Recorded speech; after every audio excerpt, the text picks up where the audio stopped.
National Army and its trial. Indian National Army was formally established by the Japanese in 1942 with the fall of Malaysia and Singapore in the wake of Second World War between 1939 to 1945. Mohan Singh, who served as a British soldier, was first to lead in the National Army, and after that Rash Behari Bose was requested to take over. Since Rash Behari Bose was not in a good health, he couldn't continue for long. Indian National Army was first planned by the Japanese with the auxiliary forces of Indian Army, and later on when Singapore and Malaysia surrendered, it became an official wing of the Indian soldiers outside India. After Rash Behari Bose became the leader of Indian National Army, the first attempt of the Indian National Army went completely in vain. But then Mohan Singh actually requested to call upon Subhas Chandra Bose, who was there in Germany by then. And he was contacted, and NetajiSubhas Chandra Bose, he travelled from Germany to Japan by a submarine. It was a very difficult journey for him, and then he took over the leadership of Indian National Army in May 1943. Then he established the Azad Hind Fort. So the first Indian National Army, which was established by Japanese under the leadership of Mohan Singh, it was the first INA. And the second INA, which was organized and consolidated by Subhas Chandra Bose, was INA 2. And there was a flood of volunteers who were ready to serve their country, India, and more or less 60,000 volunteers who joined Subhas Chandra Bose and Indian National Army. So the regiments that Subhas Chandra Bose formed was named after Mahatma Gandhi, Maulana Azad, and NetajiSubhas Chandra Bose himself, and there was a female wing of Indian National Army which was called the Rani Jhansi Regiment before the name of Lakshmibai, and it was led by Captain Lakshmi Swaminathan, her maiden name, and later she was called Lakshmi Sehgal. So initially it was some 45,000 troops joined in the National Army in February 1942 after the fall of Singapore, and the Japanese greeted these soldiers. They were war prisoners, Indian soldiers, and as I said, the Japanese welcomed all of them in Japan to build up such an outstanding army built by the Indians. Mohan Singh then appealed to the Indians to organize the army to free India. The one and only aim of this Indian National Army was to free India from the British yoke. Indian nationalist organizations in Singapore, that was called the India's Independence League, which was established by Mohan Singh, and it took care of the well-being of the Indian population in the East Asia. Now, the Japanese recommended in the early 1942 that INA should become the Indian Independence League, that is IIL, and this it's a military arm of Indian Independence League, and the movement should be commanded by Rash Behari Bose, but as I said, he couldn't continue. By the end of roughly in 1942, however, India became more and more aware of the Japanese used it as like distrusted Rash Behari Bose. Japanese and Rash Behari Bose had some sort of disagreements. Disagreements also occurred between Japanese government and Mohan Singh, and in fact Mohan Singh was jailed, he was detained, and Mohan Singh requested that okay, if Rash Behari Bose is not dependable, then Subhas Chandra Bose can be contacted. So it was actually Mohan Singh's idea to contact Bose for in the leadership of the Indian National Army. So anyways, the first question, the first part that we have discussed, so the first question that arrives is who formed Indian National Army and under whom?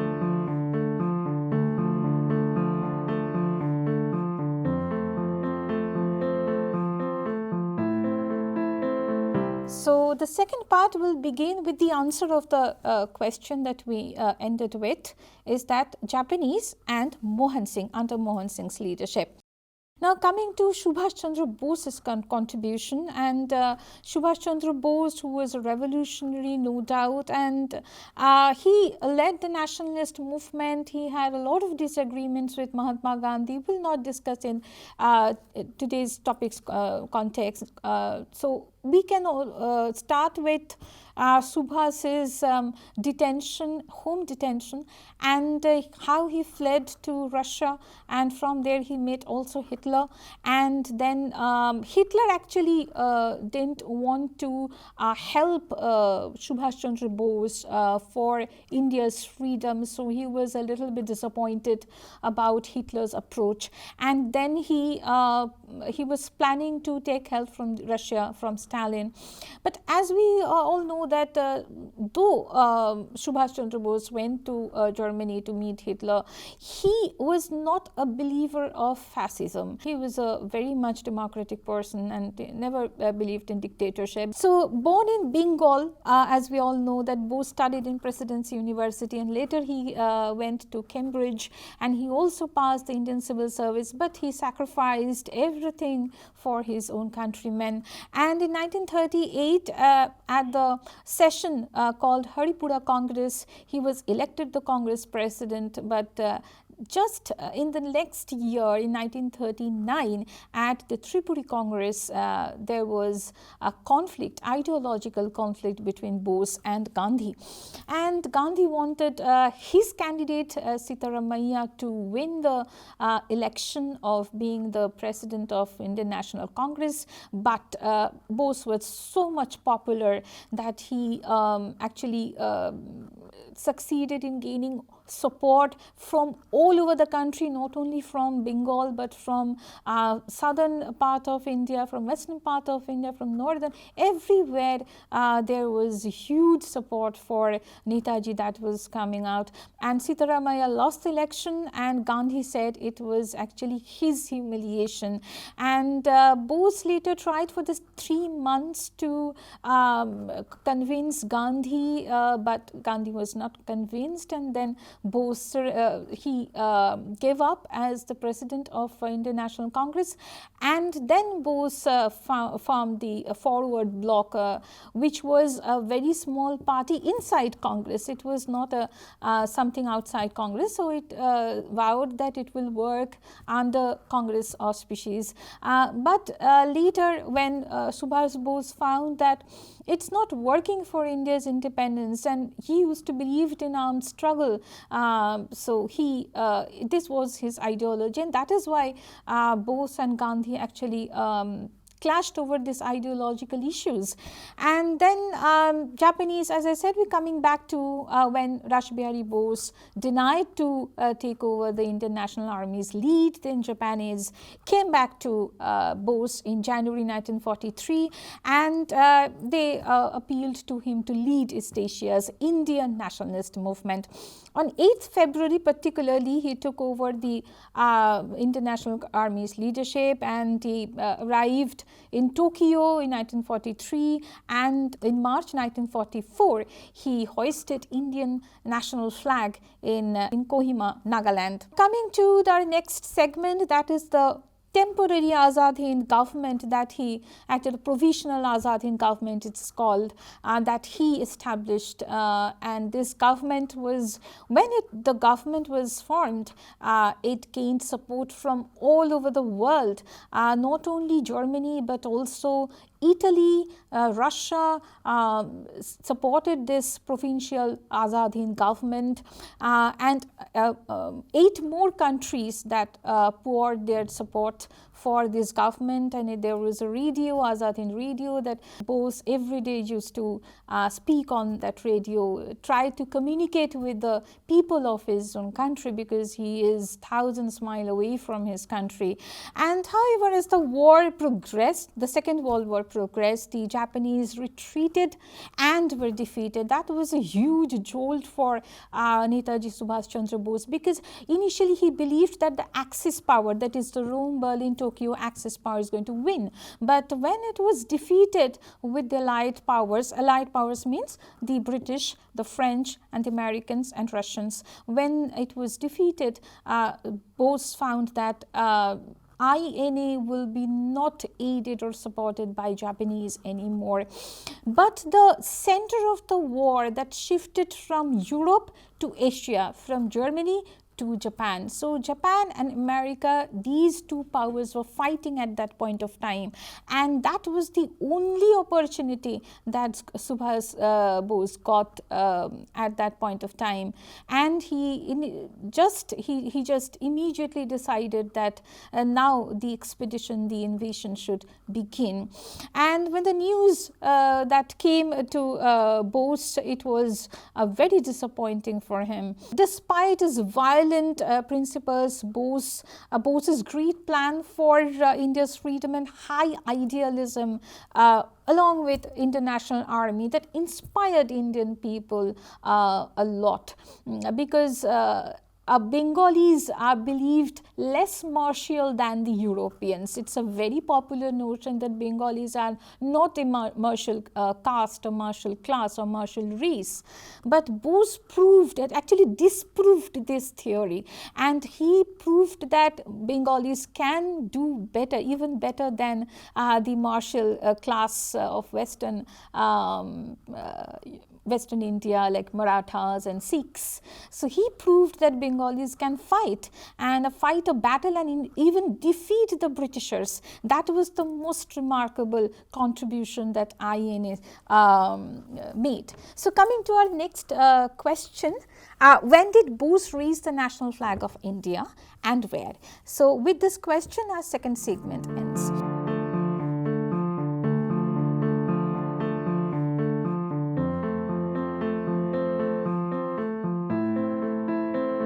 So third segment will start with the answer, that is in March 1944, and the Indian national flag was raised by Bose in Kohima, currently in Nagaland.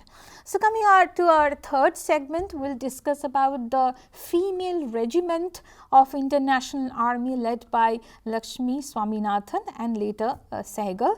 So Dr. Lakshmi was among the female regiments, and she actually obeyed Bose's demonstrations on July 99th, and she responded quickly to his call for the formation of the women's wing.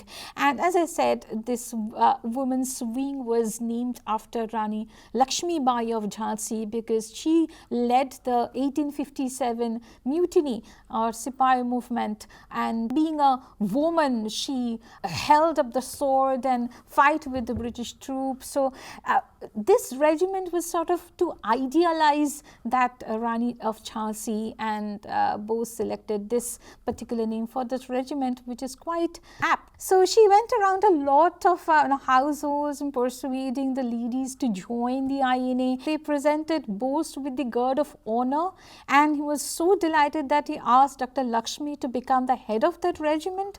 And Bose announced the establishment of this women's regiment on July 12th, 1943. So another 1,500 women subsequently joined Indian National Army, and despite never having set foot on Indian land, they were inspired by Bose's zeal and resolved to fight for India's independence. So what happened initially, Bose said that women's regiment will be taking the instructions, doing the the indirect services, not directly related to the armed struggle. But Lakshmi protested, and she said, why not? Why the women cannot participate in the armed struggle, in the battle. And she actually persuaded Bose to allow the women regiment to join the army. And when the recruits were split into sections, when they were invading towards Imphal, they got split into different sections and panels and ranked according to their educational credentials, and non-commissioned officers and the sepoys. And the camp was subject to severe military discipline. As we all know that Bose was a true leader, he was a true soldier, and he directed all the soldiers to maintain discipline. And long marches were there, they used to carry their bags, so it was a very tenuous work, a very laborious task for the entire women regiment to go on with Bose's instructions. And actually there were 500 strong parade that less than 4 months in 30th March in 1944. So following the success of Singapore camps were established in Rangoon and also in Bangkok. And in Burma, women received advanced jungle warfare that we usually witness in the tribal people, that they how they fight. That was a jungle warfare. Subhas also gave training, imparted training on how to do a jungle warfare with the Britishers, and that was for the preparation of India-Burma front. That was the second front for the INA. The function of women in the regiment was not limited to combat mission. Lakshmi chose about 50 candidates to be trained as nurses. That is also very interesting to know, that Lakshmi also thought about nursing the wounded soldiers so that they can fight again. And furthermore, the ladies organized fundraising, which is also very needed. And we all know that there was an Azad Fund where all the countrymen, they donated their ornaments, whatever they could, they donated for INA. And Subhas Bose's march was another very important thing to be discussed, and he was ready to liberate India after several months of intense military training, and his aim was to travel in via Burma to reach Northeast India. And the provisional government of Azad Hind and the INA began deploying Burma in January 1944. In March 1944, INA and Japanese successfully conducted 2 military campaigns, one in Imphal, the other one was in Arakan.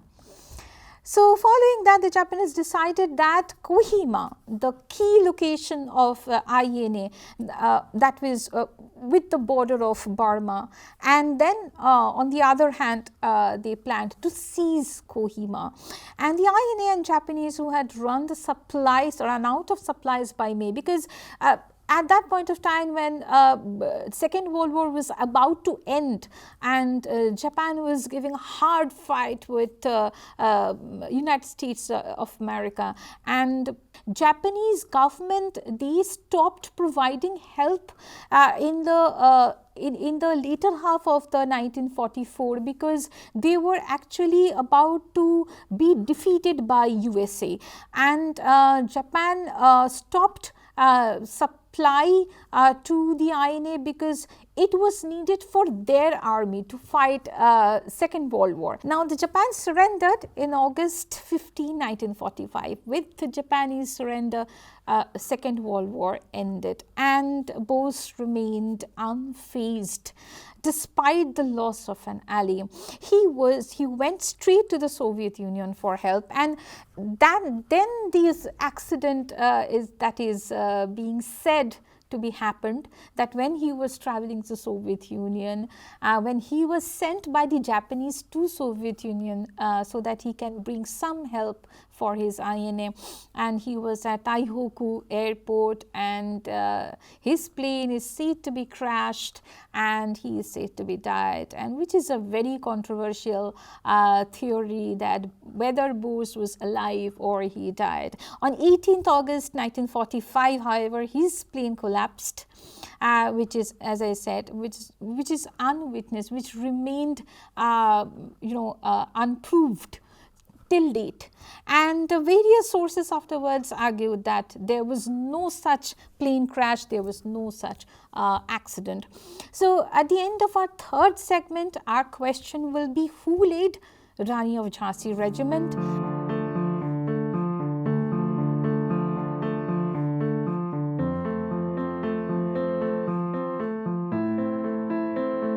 And finally, the answer is Captain Lakshmi Swaminathan.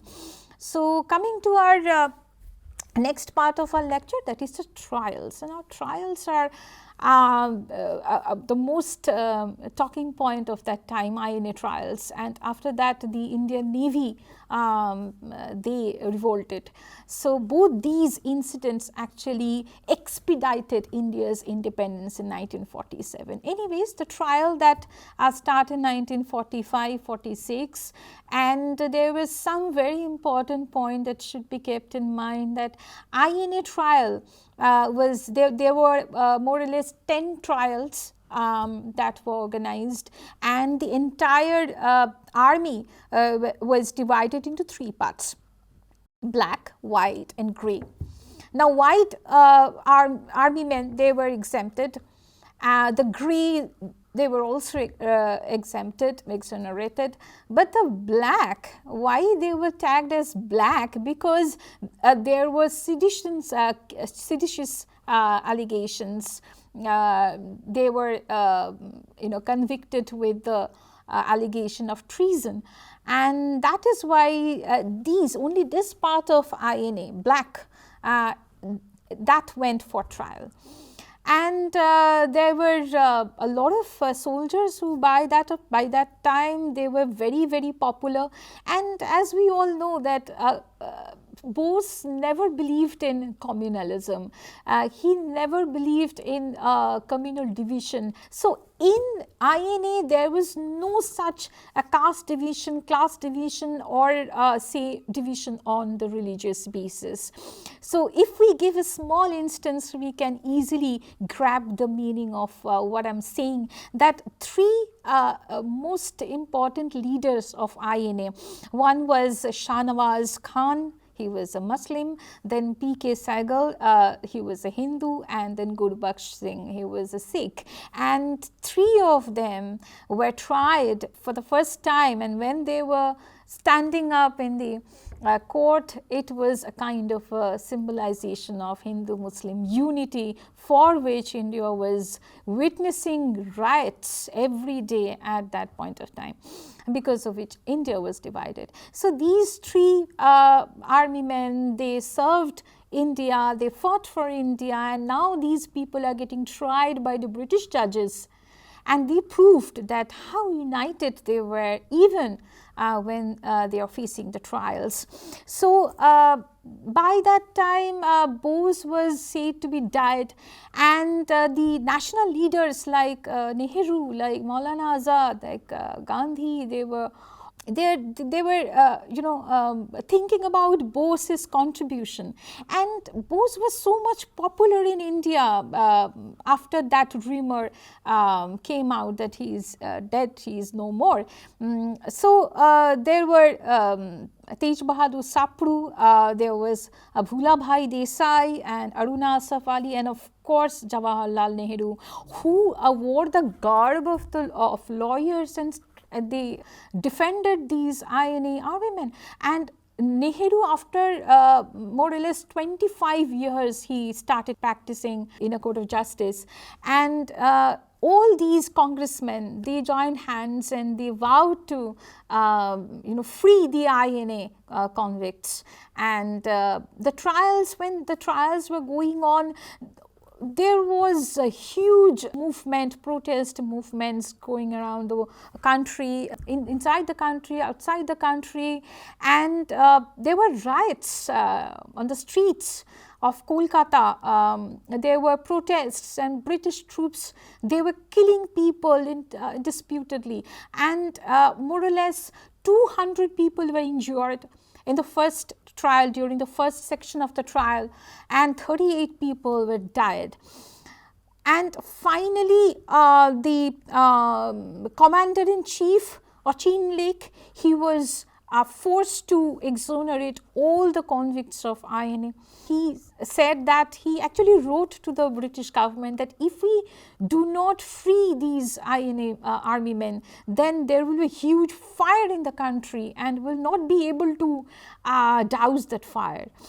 So, this was the first part of the trial. As I said, there were 10 trials. The second part of the trial began with Captain Abdul Rashid's trial, and then Muslim League protested against Rashid's trial. And when this movement was going on against the INA trials, and all the countrymen, they were they were showing demonstrations, they were calling strikes, and they were pelting stones, and there was huge riot and fire in the entire country.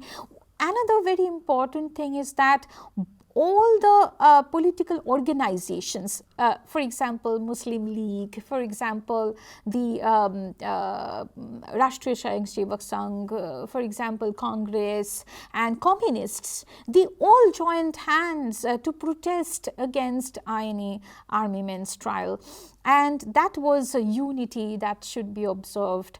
And as the similar things happened during the Abdul Rashid's trial, and British troops again killed many people, 20 people were died and 300 people were injured during the trial. So, when the trial was ended, immediately the Royal Indian Navy and Royal Indian Air Force, they also revolted in February and March 1946 respectively, and both these movements, that is the trial of Indian National Army and the Navy and the Air Forces movement, that actually forced the Britishers to leave India, and that forced the Britishers, and that did not leave any other choices for them but to leave India in 1947. And India got its long-awaited freedom on 15th August 1947, though it was divided into two parts on the basis of communal question. And with this, we have come to the conclusion of Indian National Army and contribution of Subhas Bose. So, we end here. Thank you.